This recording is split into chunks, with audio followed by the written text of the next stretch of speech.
Assalamualaikum warahmatullahi wabarakatuh.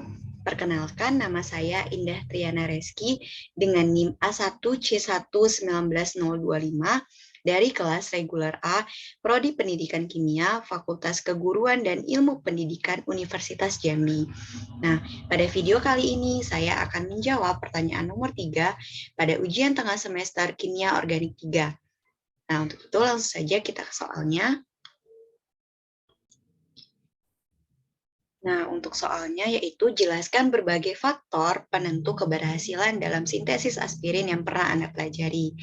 Nah, baiklah, sebelum saya memaparkan beberapa faktor penentu keberhasilan dalam sintesis aspirin ini, perlu diketahui dulu bahwa kita membicarakan bahwa dalam sintesis aspirin ini tidak memerlukan reaksi itu cepat atau yang nantinya produk itu akan stabil, karena nantinya kita itu akan membicarakan pada sintesis aspirin ini bagaimana jalannya sintesis aspirin ini dengan seefisien mungkin, seefektif mungkin agar dihasilkan produk target yang ingin kita capai. Nah, untuk itu dalam reaksi yang efisien itu ketika bila menurunkan energi aktivasi yang diberikan oleh katalis dan reagen. Nah, pengendalian reaksi yang reversibel itu untuk memberikan produktivitas pada reaksi. Nah, jadi seperti yang saya bilang tadi, kita tidak membicarakan cepat atau stabilnya suatu produk yang akan dihasilkan, tapi bagaimana tingkat produktivitas dari reaksi itu, bagaimana jalannya supaya lebih efektif dan lebih efisien lagi. Nah, baiklah, saya akan menampilkan rancangan reaksi sintesis aspirin yang pernah saya pelajari. Berikut ini. Nah,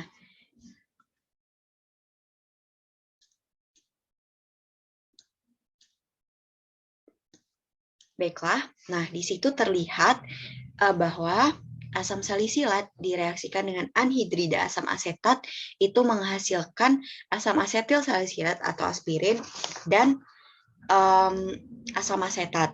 Nah, sebelum saya membahas ke faktornya, kita perhatikan dulu dari mekanismenya. Karena dari mekanisme inilah kita ketahui bahwa bagaimana kita ketahui apakah reaksi itu berjalan efektif atau efisien, yang nantinya banyak faktor penentu dalam jalannya sintesis aspirin ini. Nah, kita lihat dulu mekanismenya. Saya akan menjelaskan secara singkat mekanismenya. Nah, mekanisme reaksi yang terjadi yaitu anhidrida asam asetat ini. Ini anhidrida asam asetat ini dia menyerang H positif, satu H positif dari H3PO4.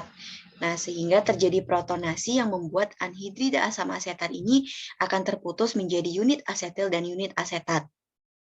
Nah, unit asetil ini yang telah diprotonasi itu bermuatan positif.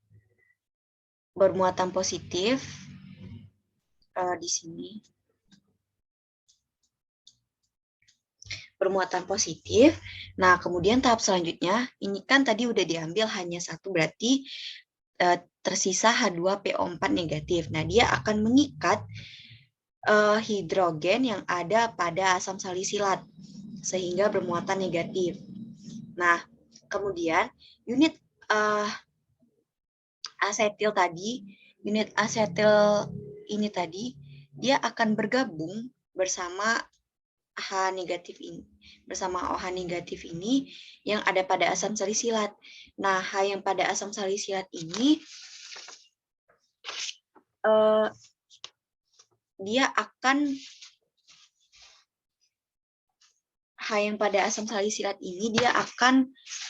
bergabung bersama asam asetat. Nih, unit asetat ini. Dia akan bergabung membentuk asam asetat. Nah, tentu H yang terpakai sudah dua ya. Yang pertama untuk memutuskan ikatan anhidrida asam asetat, yang kedua untuk mengikat hidrogen yang ada pada asam salisilat. Nah, ini kan hanya ada 3, tentu kelebihan 1. Nah, kelebihan 1 inilah yang membuat protonasi itu kelebihan. Jadi, dia berfungsi untuk menghidrasi menghidrasi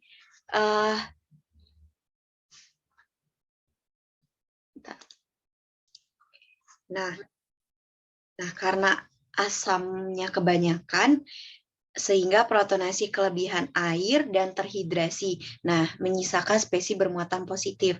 Nah, unit OH pada karboksilat itu akan terhidrasi sehingga yang menjadi karboksilat akan masuk ke dalam menjadi bentuk anhidrat. Nah,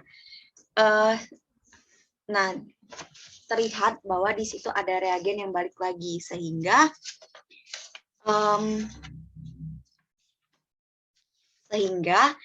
dalam reaksi itu dia memerlukan bentuk yang menghasilkan energi yang tinggi. Jadi ada kemungkinan reaksi tersebut bersifat reversibel atau bolak-balik. Nah, oleh karena itu ada kemungkinan unit anhidrida asetat ini akan masuk. Nah, lalu kemudian ada sisa asam. Jadi ada tiga hal yang sudah terpakai. Yang pertama untuk memutuskan anhidrida asetat tadi. Nah, kemudian yang kedua untuk menghidrasi.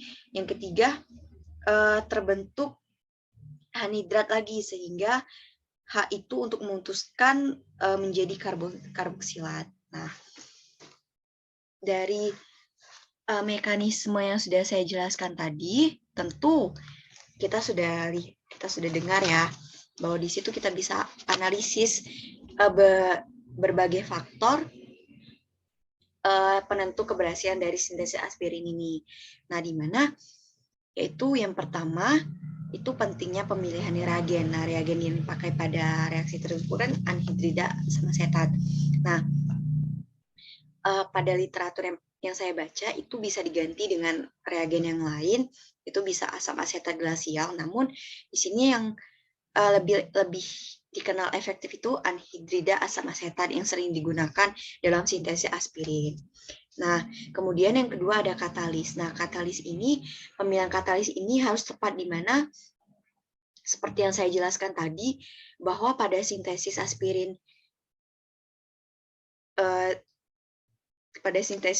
ini itu kita tidak membutuhkan asam yang tidak begitu kuat seperti HCl, H2SO4, dan H3PO4.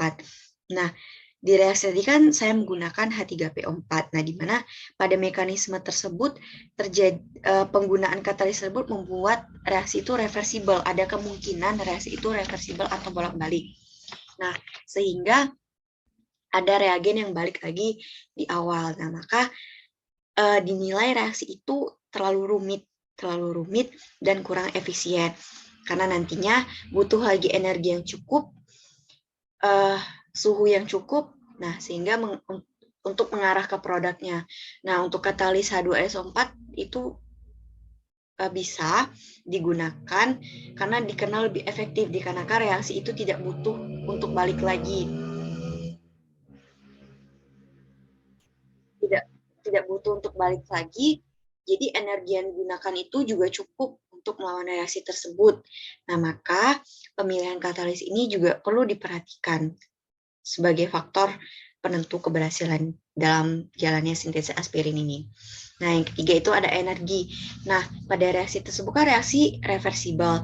Nah, sehingga membutuhkan panas yang tinggi, energi yang tinggi supaya dia untuk melawan reaksi itu agar kembali ke kanan atau mengarah ke produk, sehingga perlu diperhatikan sekali untuk energi ini apakah cukup untuk melawannya atau tidak. Nah, jadi untuk melawan reaksi balik lagi itu dibutuhkan energi yang cukup, panas yang tinggi, serta energi aktivasi yang dinaikkan. Nah, begitu. Nah, yang selanjutnya itu ada suhu. Nah, kontrol suhu ini juga memainkan peran penting di mana harus digunakan suhu yang optimal dan cukup untuk melawan reaksi agar mengarah ke produk. Jadi, kontrol suhunya itu perlu diperhatikan ya, karena di sini kan karena di reaksi itu reaksinya bolak-balik atau reaksi itu jika tidak dilakukan dengan suhu panas yang tinggi, maka reaksi itu akan balik lagi ke kiri dan tidak mengarah ke produk. Jadi perlu sangat diperhatikan. Nah, selain penggunaan suhu, reagen, katalis yang dapat mempengaruhi keefisienan atau keberhasilan sintesis aspirin. Nah, maka ada cara lain nih, yaitu misalnya harus ditingkatkan rasio mol dari bahan yang digunakan. Misalnya melalui perhitungan stoikiometrinya, kita bisa hitung berapa mol yang digunakan. Misalnya pada produk kita menginginkan 100 gram. Nah, berapa pada asam salisil itu? Nah, maka harus ditingkatkan rasio mol dari bahan yang digunakan, asam salisil maupun anhidrida asam asetatnya. Nah, kemudian rasio katalisnya juga bisa dinaikkan atau diturunkan atau bisa disamakan. Nah, sehingga bisa terbentuk produk yang diinginkan dengan rendemen yang tinggi dan jumlah yang banyak, serta juga efisien dengan proses yang tidak terlalu rumit. Nah, jadi produktivitas dari reaksi ini juga tercapai begitu. Nah, itulah beberapa faktor penentu yang dapat saya jelaskan. Terima kasih. Wassalamualaikum warahmatullahi wabarakatuh.